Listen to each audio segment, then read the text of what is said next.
Muy buenas tardes.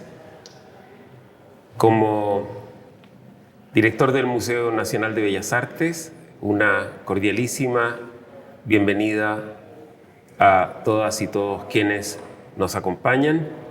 Es un gusto estar aquí en una de las salas del museo, en el contexto de la Bienal de Artes Mediales y comentando acerca de Juan Aymar, sus ideas y su obra. Y es un gusto también estar acompañado de Patricio Lizama, muy conocido profesor de la Universidad Católica de Chile, quien no solo ha estudiado la obra de Aymar y diríamos es uno de los expertos en ella, sino también ha colaborado muchísimo a difundirla. Así que muchas gracias, Patricio, por estar con nosotros hoy día aquí frente a un tema tan interesante. Yo solo quisiera decir, antes de comenzar, que la figura de Aymar, las ideas de Aymar, las palabras de Aymar a propósito de umbral, han sido muy importantes para aglutinar los contenidos de esta Bienal de Artes Mediales alrededor de la idea de umbral, que es esa idea de paso, de traspaso, de intercambio, que es tan importante. Y justamente para comenzar a hablar de esto y para entrar en ese tema, creo que sería interesante comenzando hablando un poquito de Juan Aymar, su origen y su contexto, porque Aymar es a la vez un gran conocido y un gran desconocido. Entonces, como seguramente nos están viendo personas que lo conocen más o menos, Patricio, tú nos podrías contar un poco de cómo surge esta figura, de dónde surge esta figura de Aymar, su contexto no solo intelectual, sino familiar, histórico, etcétera. Sí, bueno, primero gracias por la invitación, Fernando, a participar de este encuentro. Y en relación a tu pregunta, la figura de Aymar, primero decir que ese Juan Aymar o Jean Aymar, con el que firma en las notas de arte en La Nación, es un seudónimo, ¿cierto?, que él mismo utiliza y que se coloca a comienzos de los años 20 y habla de una actitud de cansancio, de hastío, de desacomodo con el mundo.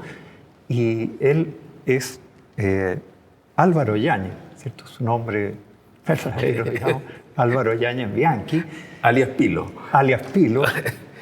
Y hijo del famoso Eleodoro Yáñez, ¿cierto? Aquí en Santiago está esa calle.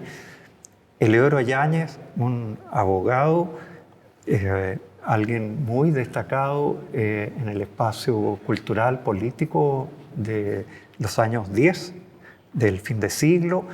Y él fue una figura en verdad destacada no solo como abogado primero, sino que luego dueño de La Nación. Compró La Nación junto con otros socios y pronto él fue el único dueño. Ministro de Estado, de modo que tenía una presencia muy destacada.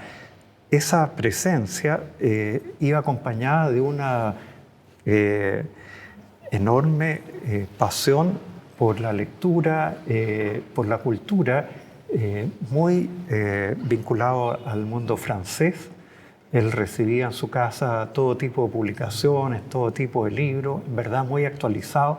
De modo que Aymar nace en ese espacio, un espacio cultural muy rico, muy estimulante, de mucha conversación, de mucha discusión. Y Aymar pronto toma un rumbo muy singular porque, a diferencia de las expectativas que tenía su padre, ¿cierto? Pensando en Aymar, que era a propósito de su único hijo, había muchas hermanas, pero él era el único hombre. Eleodoro pensaba que él podría ser, claro, un gran abogado, por ejemplo. Abogado, naturalmente, seguir los pasos de su padre. Sin embargo, Aymar dice, no, yo me quiero dedicar al arte, y no solo eso, sino que no voy a estudiar en la universidad y además me voy a ir a París, y le dice a su papá, usted me va a financiar la estadía en París. Y Y efectivamente eso es lo que ocurre. Aymar, en los años 10, tiene una formación plástica, no viene a la Academia de Bellas Artes, sino que se forma con José Backhaus, ¿cierto? Un pintor chileno que había estado en Europa, con Ricardo Richon Brunet, un francés que estaba aquí y también... Pintor y profesor. ¿Cierto? Profesor, crítico, muy destacado. Y esa es su formación, bueno, viajes a Europa con la familia, claro, estadías en Suiza, en un colegio, de modo que su vínculo con Europa, con los idiomas, con una cultura diversa, extranjera, es muy pronta, ¿cierto? Desde comienzo. Y Aymar, el año 1919, se va a Francia a radicar, casado, trabaja en la legación de Chile, primero en España, poco tiempo, pero luego pasa a París. Y ahí él se instala hasta 1923. En París, él, como decía, trabaja en la legación, va a algunas academias, pinta, pero también escribe y la verdad se vincula muy pronto con actores centrales de la vanguardia que reside en esa época en París. Una de las mujeres que él tuvo, por ejemplo, dice Paul Eluard, gran amigo de Aymar, Joan Miró. En los años 20 después dice, bueno, venían a mi casa Tristan Tzara, Picasso, Modigliani, en fin, ese tipo de vínculos es el que tiene Aymar, y también vínculos con pintores chilenos algo más jóvenes que van a Europa y que comienzan a llegar en 1919, 1920. Ahí Camilo Mori dice, por ejemplo, el joven Yáñez recibe a los pintores chilenos que llegan recién a París y comienza a hablarles de obras, de museos, de pintores, y Mori dice, de esta manera comienza a revelarse París a estos jóvenes. Vargas Llosa también es muy elocuente con eso. Vargas Llosa dice que, Vargas Llosa, a propósito, director del museo. Exacto. ¿Cierto? Y su mujer Henriette Petit también, ¿no? Exactamente. Vargas Llosa dice, estando en París, dice, he conversado con Pilo Yáñez y comienzo a entender lo que él me propone, y meses después, años 21, 22, dice, ahora entiendo a Cézanne. Ahora, después de, bueno, ciertamente de los museos y las academias, pero además después de hablar reiteradamente con Yáñez. De modo que eso es un poco como una primera aproximación a Aymar, y claro, lo dejamos ahí instalado entre 1919 y 1923 en París, con una vida bohemia, pero también controlada al mismo tiempo, porque nacen sus dos hijos, una hija y un hijo, de modo que en cartas él dice, no he podido salir demasiado, estoy en la casa, solo una ida al cine, de modo que él recibe mucho en su departamento. Él primero vive en Montmartre y después baja y vive en Montparnasse. Y ahí entonces se vincula, y naturalmente ha sido de los cafés y de estas grandes personalidades de la vanguardia. Es bonito lo que cuentas porque uno diría que de una parte él hace el ejercicio del umbral, por así decirlo, en el sentido de ir y venir, de traspasar, y quizás, aunque sus últimos años fueron quizás de confinamiento, por así decir, pero nunca perdió esa condición espiritual de umbral, en el sentido de tener muy presente lo que está de un lado, lo que está del otro, en este caso del océano, de la cultura local y la cultura europea, por una parte. Y por otro lado, él también fue el umbral por el cual pasaron, ¿verdad? Artistas chilenos, intelectuales, en fin, está seguramente la conexión con Huidobro, en fin. Y por otra parte, es muy interesante estas conexiones diplomáticas y esta, para lo que vamos a hablar a continuación, esta importancia del diario La Nación, que parecía ser, bajo la dirección o la propiedad de Heliodoro Yáñez, tener muchas ambiciones, ¿verdad? Porque incluso en algún instante montan una oficina en París, ¿verdad? Sí. Quizás nos podrías contextualizar un poquito lo que era La Nación antes de que avancemos sobre eso. Sí. Hay varios testimonios de lo que fue La Nación. La Nación se funda en 1917 y ocupa un lugar muy simbólico porque está en la calle Agustina. En la Plaza de la Constitución. En la Plaza de la Constitución, y el edificio está exactamente mirando hacia el sur y por lo tanto mirando hacia la Moneda. Y eso es parte de lo que es la biografía de Heliodoro Yáñez, porque muchos señalan que este abogado, ministro, en fin, presidente del Senado, su gran ambición era ser presidente de la República. De hecho, él estuvo en unas primarias en 1915, en 1920, y las perdió frente a Arturo Alessandri. No era fácil ganarle. No era fácil ganarle al León. Y de modo que muchos señalan que este diario es parte de este proyecto país que tiene Heliodoro Yáñez. En ese sentido, La Nación, claro, se distingue mucho frente al Mercurio, frente al Diario Ilustrado, que eran los otros dos grandes diarios de la época.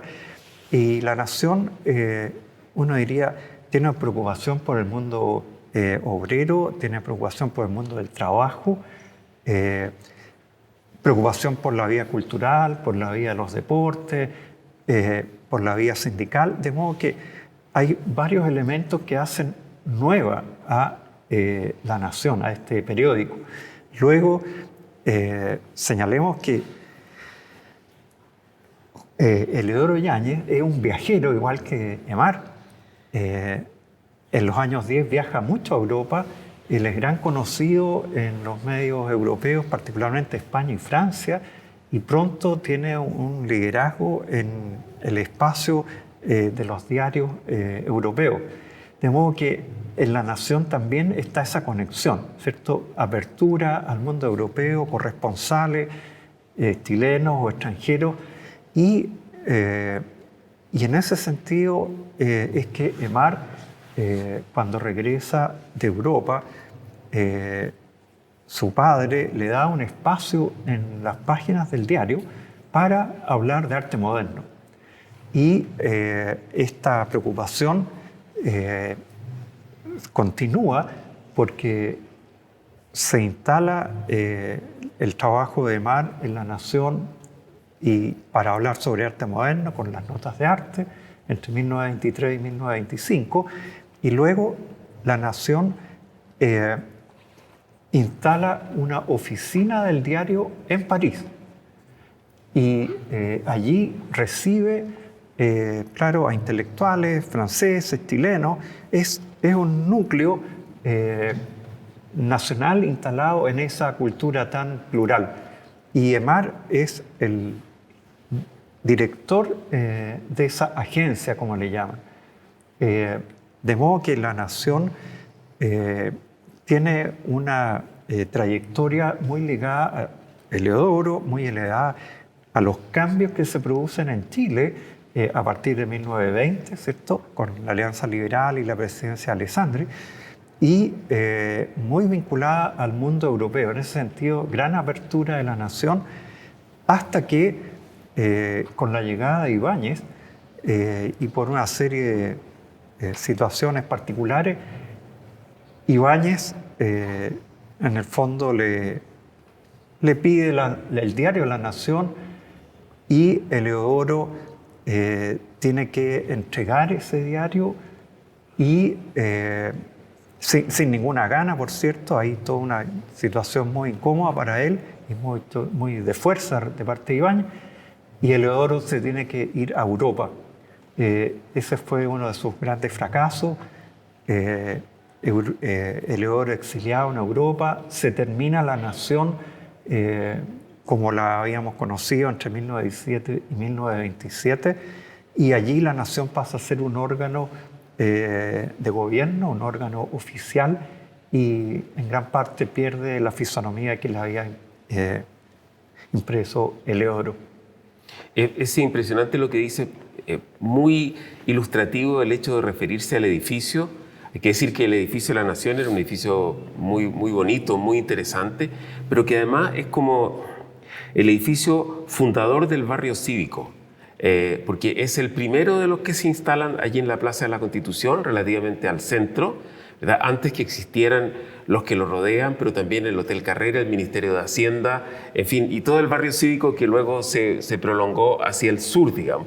Entonces, uno diría que ese edificio expresó la ambición de una ciudad distinta, de una altura distinta, y eso expresa muy bien lo que estaba detrás. Un medio con ese tipo de ambiciones, porque uno realmente le llama la atención que en 1920 un diario tenga esa capacidad de dedicarse a temas culturales, a temas internacionales y de cultura, y lo haga con tan a tiempo. Siempre se dice que las cosas llegan a Chile muy tarde, en ese momento llegaban como realmente muy, muy rápido. Así que al hablar de Mar y de ese momento estamos hablando de un proyecto extremadamente ambicioso y extremadamente anticipatorio, que incluso en años muy posteriores quizás no veríamos en la prensa chilena un tal grado de ambición y de conexión internacional. Pero quizás podríamos entrar un poco, Patricio, en lo que tú has estudiado tanto y has publicado, que es justamente esta operación compleja, con muchos personajes, con muchas secciones, que fueron las notas de arte, por así decir. Yo creo que ese es un tema apasionante. Sí, para entrar a las notas de arte, tomo lo que tú señalabas recién. En verdad, a Heliodoro le decían que era un sembrador de ideas. Y ese sembrador de ideas, claro, director de la Nación, se rodea de un grupo de periodistas muy relevantes, entre ellos Joaquín Edvard Bell. Y Aimar es también un sembrador de ideas en las notas de arte. Como decíamos recién, él estuvo en Francia entre 1919 y 1923. Él, en verdad, con una percepción increíble, entiende cabalmente el gran cambio, la gran transformación que ocurre en el conjunto del arte. Como él está allí, no solo tiene vínculo con estos grandes personajes de la vanguardia, sino que también con ese campo cultural tan rico que es París de fines de los años 10 y comienzos de los 20, con toda esa riqueza cultural de espacios, publicaciones, diarios, y todo eso él asume que cuando regresa necesita difundirlo. En ese sentido, él, claro, aquí hago una mención puntual a lo siguiente. Aimar está en París y él asiste a una exposición que se llama 100 años de pintura francesa, una exposición organizada por Jacques-Émile Blanche y André Lot. Y en verdad esa exposición se señala que, claro, tiene una preocupación pedagógica y que lo que desean esos curadores es mostrar la evolución de la sensibilidad contemporánea que desemboca en los cubistas. Entonces, ese marco, ¿cierto? Esa preocupación por explicar de dónde viene la pintura moderna por explicar la evolución y, como luego dirá además, la razón de ser de la pintura que explica los cubistas y el movimiento moderno global. Eso es lo que trae Aimar y comienza a difundir en la nación. Él tiene una preocupación particular por ilustrar, como él dice, las causas que llevan a la pintura moderna, porque acá, dice él, no hay conocimiento de este periodo de la modernidad.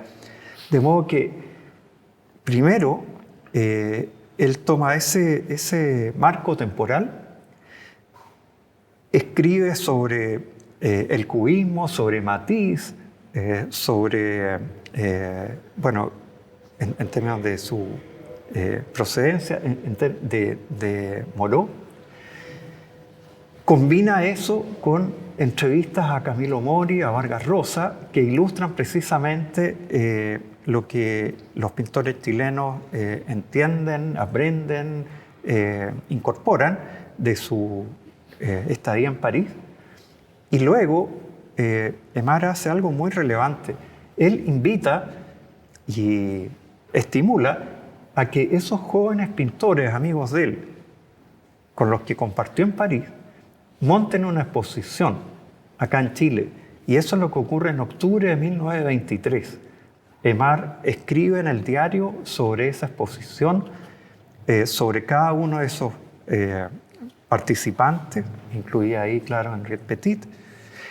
Y una vez que termina la exposición, él piensa en un proyecto aún más amplio que comienza en diciembre de 1923 y que él llama Las Notas de Arte, que es una página completa del Diario de la Nación.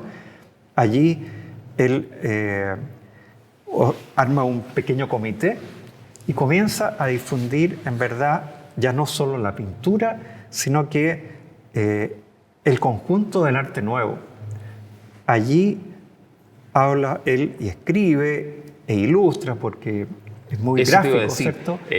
Incluye dibujos también. Incluye dibujos, fotografía, escribe, traduce, y allí, claro, habla sobre pintura de diversos países, pintura de diversos autores, literatura, música y, bueno, de su campo, ¿cierto? De arquitectura. Sí. Le Corbusier, Acario Cotapo, no sé. Acario Cotapo, algunos de los textos de la revista francesa, donde estaba Le Corbusier, el grupo L'Esprit Nouveau. L'Esprit Nouveau, ¿cierto? Ellos traducen, no hay duda que Aimar se trajo esos Esprit Nouveau y después acá los recibía, los seguía recibiendo. Ellos traducen bastante de eso y a mí me parece que podríamos tomar una expresión de precisamente la revista L'Esprit Nouveau para explicar lo que hizo Aimar con las notas de arte. En verdad es una intervención calculada en el campo cultural. Ahora, lo importante es que no solo Aimar y su grupo difunde y explica y presenta e ilustra estos nuevos cambios y estos nuevos autores del arte contemporáneo, sino que además, en particular en la pintura, él entiende que esos cambios tienen que ir acompañados de un cambio en la institucionalidad cultural chilena. Por lo tanto, él se preocupa de qué ocurre con la crítica de arte, qué ocurre con la enseñanza de las artes, en particular de la pintura, y en ese sentido él escribe sobre la nueva enseñanza de la pintura, qué es lo que hay que hacer. Es ilustrativo que el presidente del Centro de Alumnos de Bellas Artes en esa época, Hernán Gasmuri, ¿cierto?, que después será un destacado pintor, le contesta a Aimar, le escribe al diario y le dice, mire, su planteamiento sobre la nueva enseñanza plástica y sobre todas las transformaciones que hay que hacer en la Academia de Bellas Artes es fundamental y estamos muy de acuerdo. Hay que enviar a los estudiantes a Europa, hay que traer libros, hay que incorporar las nuevas tendencias, hay que incorporar nuevos profesores. En fin, es en verdad una transformación de cómo se enseña y qué se enseña en las bellas artes. Eso a mí me parece de máxima relevancia porque, como digo, no es solo difundir lo europeo, sino que también entender que eso no puede fructificar sino en un espacio cultural distinto, nuevo, renovado, abierto a lo nuevo y con actores que estén, claro, abiertos a lo nuevo. En ese sentido, el proyecto de MAR se junta, se une a otras iniciativas amplias que también apuntaban a lo mismo. En esa época, por cierto, está la revista Claridad, ¿cierto?, de la FECH. Hay una serie de revistas de pequeños grupos en Santiago y también en regiones. La avenida Huidobro es fundamental para esto, porque Huidobro, al igual que MAR, ha estado en Europa, regresa, él trae muchos materiales y estas revistas y estos libros, presta estos libros, alienta a nuevos grupos, por ejemplo, el grupo Ariel, montan una revista, publican, participan de los debates artísticos, en fin. Lo otro muy importante que también existe en esa época es el grupo de los profesores. El grupo de los profesores tiene un diario que se llama Nuevos Rumbos y le da cabida al arte nuevo. Y no solo le da cabida, sino que además publica un breve suplemento, donde de hecho Neruda está a cargo de ese suplemento, de modo que hay una convergencia de intelectuales, artistas jóvenes, en función de abrir este espacio cultural, crear una posición distinta a la que sería en este caso, ¿cierto?, la posición de la vanguardia, y que disputa frente a y se diferencia, en primer lugar, del arte académico, que MAR, claro, lo combate en forma muy reiterada, y también se distancia porque no está en eso del arte social, que es muy vigente también en esa época. Es interesante, Patricio, porque tal como tú insinúas con lo que estás diciendo, no solo está la promoción de algo nuevo, sino también hay un espíritu a veces bastante crítico de la institucionalidad o de ciertas tendencias que tenían importancia en ese momento. No sé, a lo mejor en parte del grupo de los 10 o en parte, sí, en fin, de otros personajes, de Alberto Maquena o de, en fin. Y yo creo que su mismo seudónimo tenía que ver con una idea como de incomodidad, de incomodidad, de hastío, de molestia con lo que le rodeaba. Sí. O sea, hay ese lado punzante también.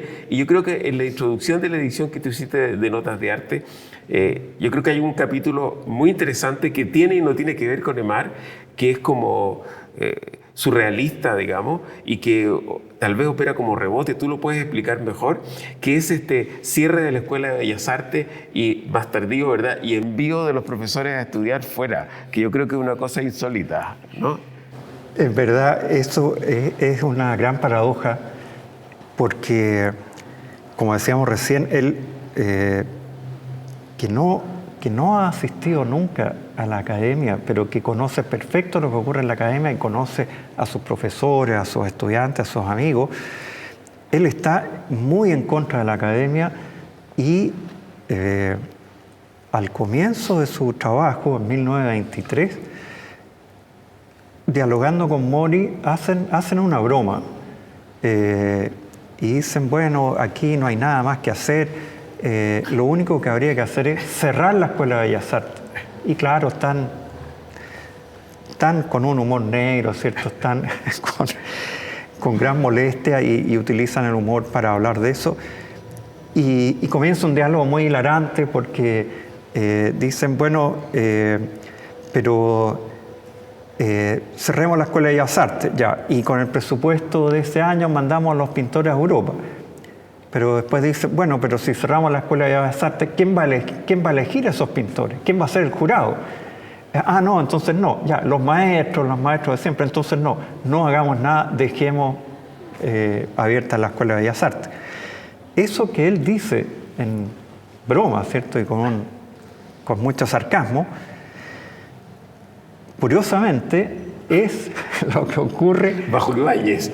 Claro, vueltas y idas y vueltas. Es lo que ocurre a fines del 28, a comienzos del 29, porque estas semillas, ¿cierto? Este pensamiento nuevo que él siembra, él y su grupo, y bueno, y él y los otros grupos que están en Chile,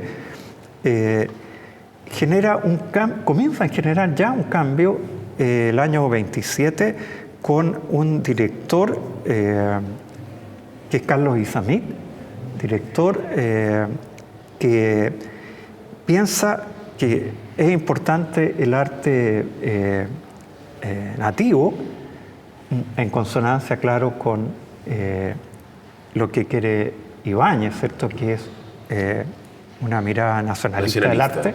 Para los que no lo conozcan tanto, Carlos Izammit era además músico y había pasado una temporada, ¿verdad?, en la Araucanía. En la Araucanía, exactamente. Claro, entonces él tiene yo creo que por eso mismo es que Ibáñez lo nombra, y lamentablemente para Ibáñez, ¿cierto?, Izammit tiene esa postura, pero también tiene una postura más amplia, y por lo tanto acoge a pintores y a tendencias modernas, y de hecho contrata a un pintor ruso que viene de París, Grigoriev, sí.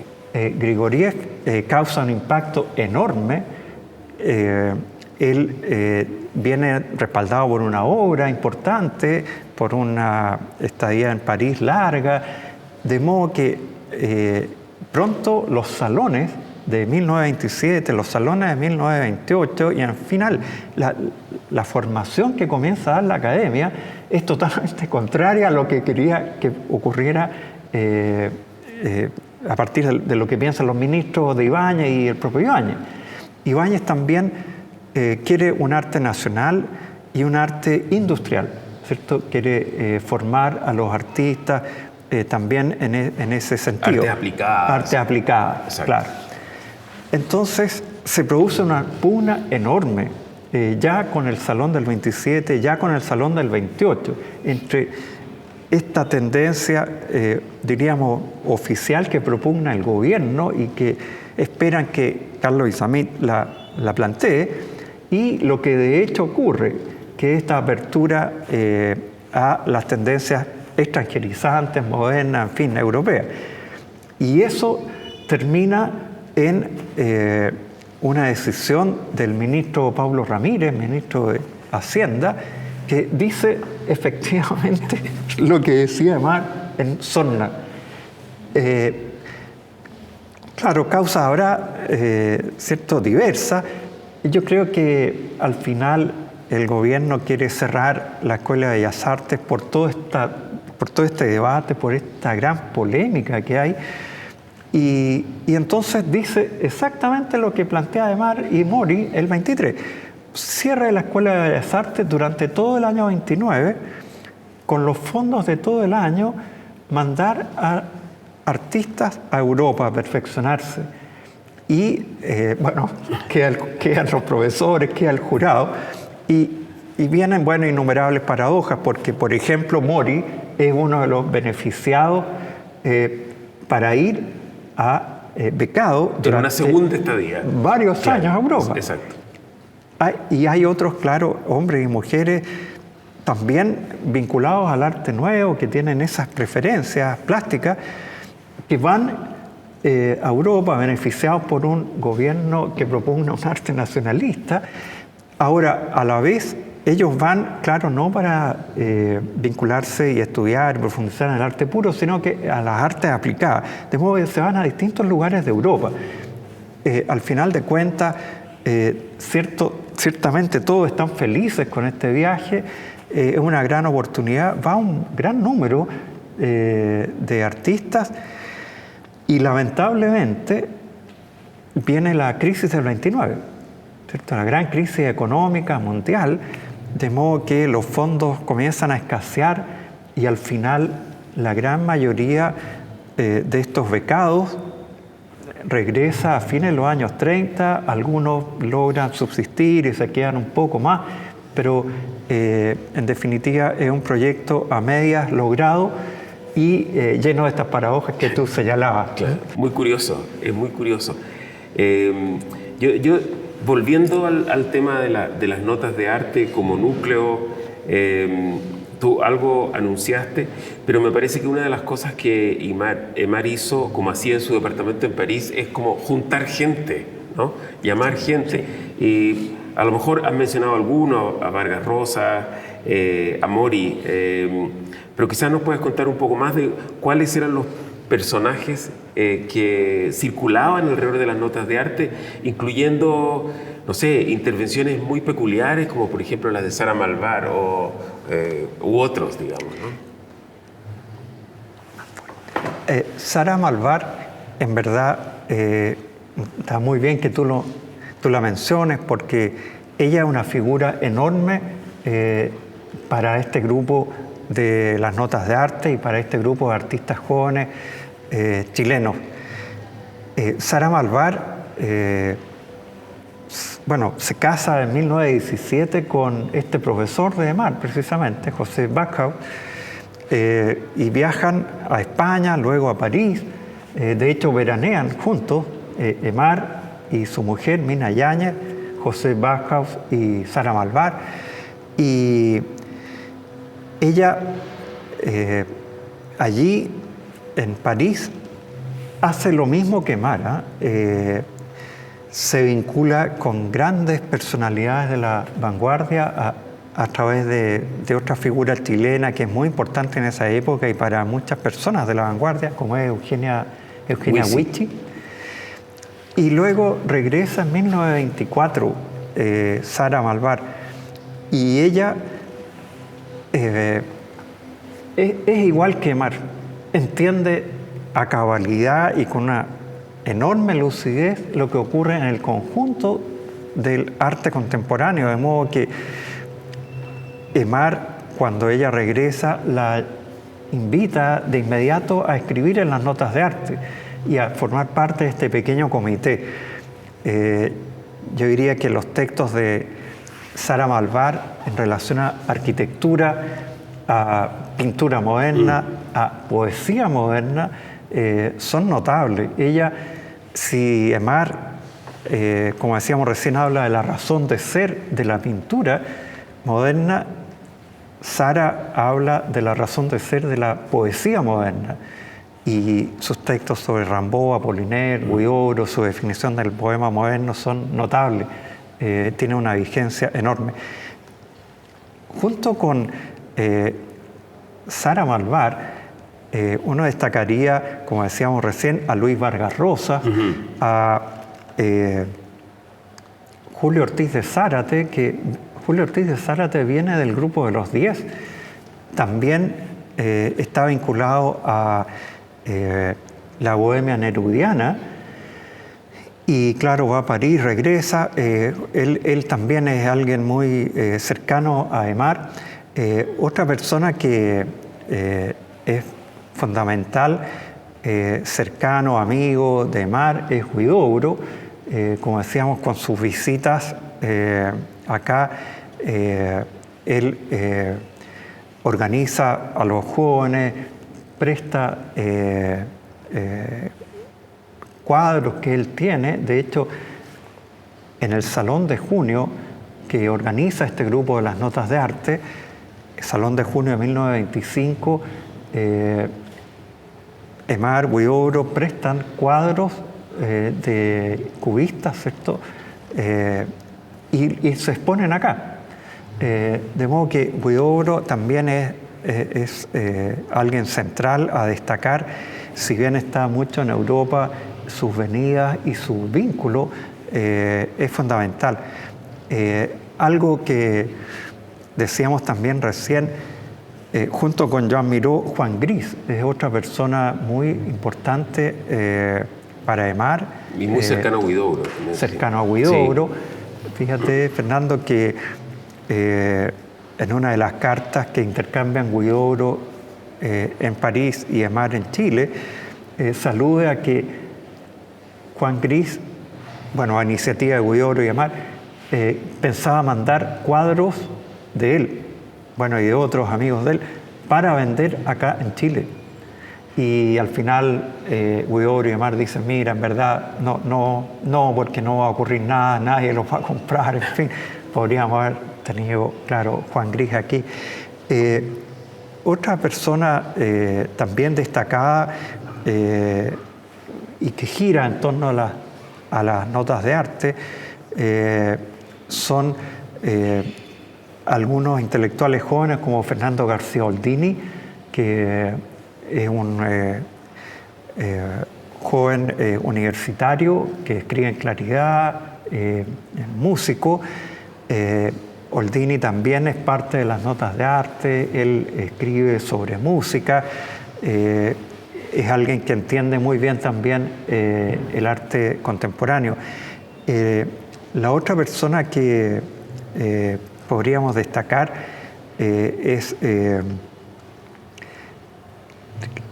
Henri Jovenot, encargado de negocios de la Embajada de Francia.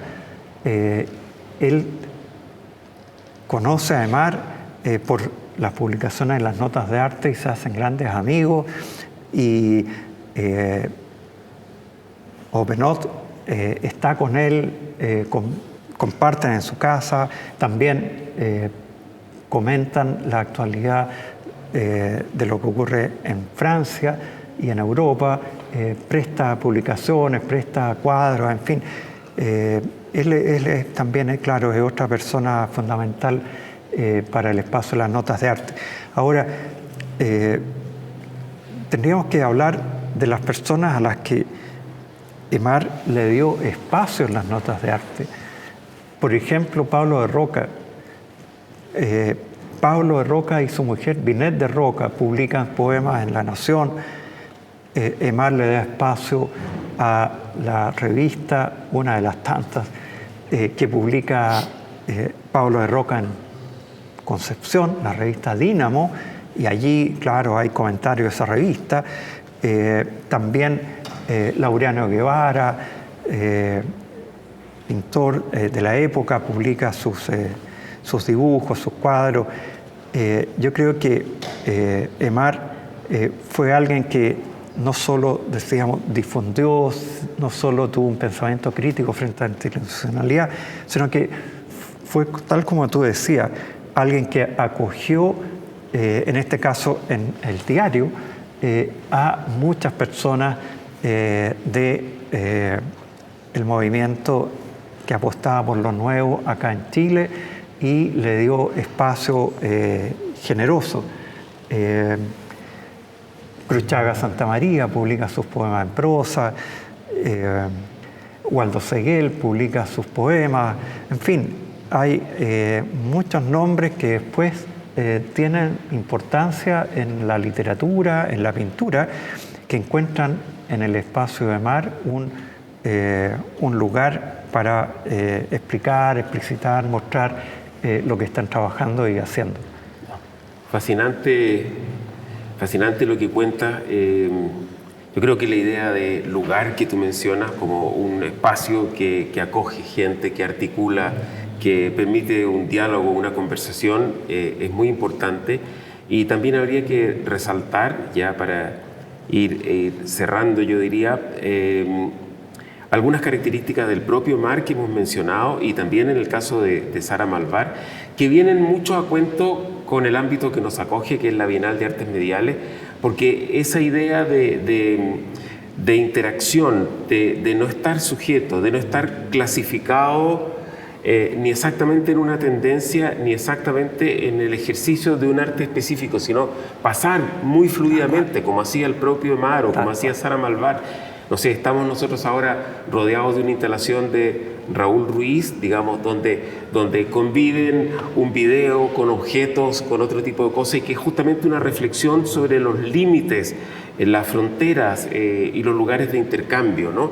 Y en el caso de Aimar también Aquí en la Bienal, muy cerca de donde estamos conversando, hay un conjunto de figuras que a él lo acompañaban, que eran como figuras tutelares, por así decir, mientras él trabajaba. Y es muy impresionante ver también los tránsitos temporales de esas figuras, porque como un rayo puede cruzar desde elementos de arte muy antiguos hasta artes contemporáneos. No era alguien, tal vez en eso su no formación académica lo ayudó a ser muy libre, digamos, y aportar un elemento sin duda clave en Aimar, que es, por así decir, sus rasgos de originalidad. Yo diría una suerte de originalidad espontánea, natural en él, no necesariamente así buscada con pinzas. Y justamente este término aglutinador de esta Bienal de Artes Mediales, que es el de umbral, a mí me llama mucho la atención. Hay una cita en una de las salas acá en que Aimar señala por qué escogió el título de umbral para su última grande y monumental obra, que él, ¿verdad?, estructura a la manera de un umbral arquitectónico en pilares, ¿verdad?, y dintel. Fuera de explicar que el umbral es como una suerte de metáfora de la vida, porque uno pasa de la oscuridad a la luz, o mejor dicho, de la luz a la oscuridad, tenía muy presente esta estructura de lo que es un umbral, que es una construcción que, por así decir, permite el paso, permite el tránsito, construye y expresa una frontera. Así es que, nada, yo creo que este conjunto de cosas permiten entender por qué Aimar es una figura tan importante en haber podido nuclear estas ideas, y por qué las notas de arte, ese momento seminal, por así decir, de su actividad y su vida, también nos explican parte de su labor creativa y lo que ocurrió después. Así que muchas gracias, Patricio, muchas gracias por explicarnos tan claramente estas cosas, tan documentadamente, tan sabiamente, y yo confío que la figura de Aimar ilumine también muchas otras actividades y a muchos de quienes nos han acompañado hoy día. Muchas gracias, Fernando. Lo que señala en verdad es muy central y es perfecto para terminar esta conversación. Aimar y su proyecto totalmente interdisciplinario, diríamos hoy día, lleno de cruces, como dice, y de pasos y de tránsito, como dice la cita aquí a propósito de Lotti Rosenfeld. Aimar seminal, sembrador de semillas y faro, ¿cierto? Él es un intelectual, faro para esta época. Que es un elemento que está también en la Bienal ahora, ¿verdad? Está también en la Bienal, claro, por eso lo señalo. Y como tú me decías recién antes de entrar, faro que ilumina, y tú me decías, y aparece y desaparece. Hay un artículo sobre Aimar que se llama Presencia y Ausencia, de Juan Aimar.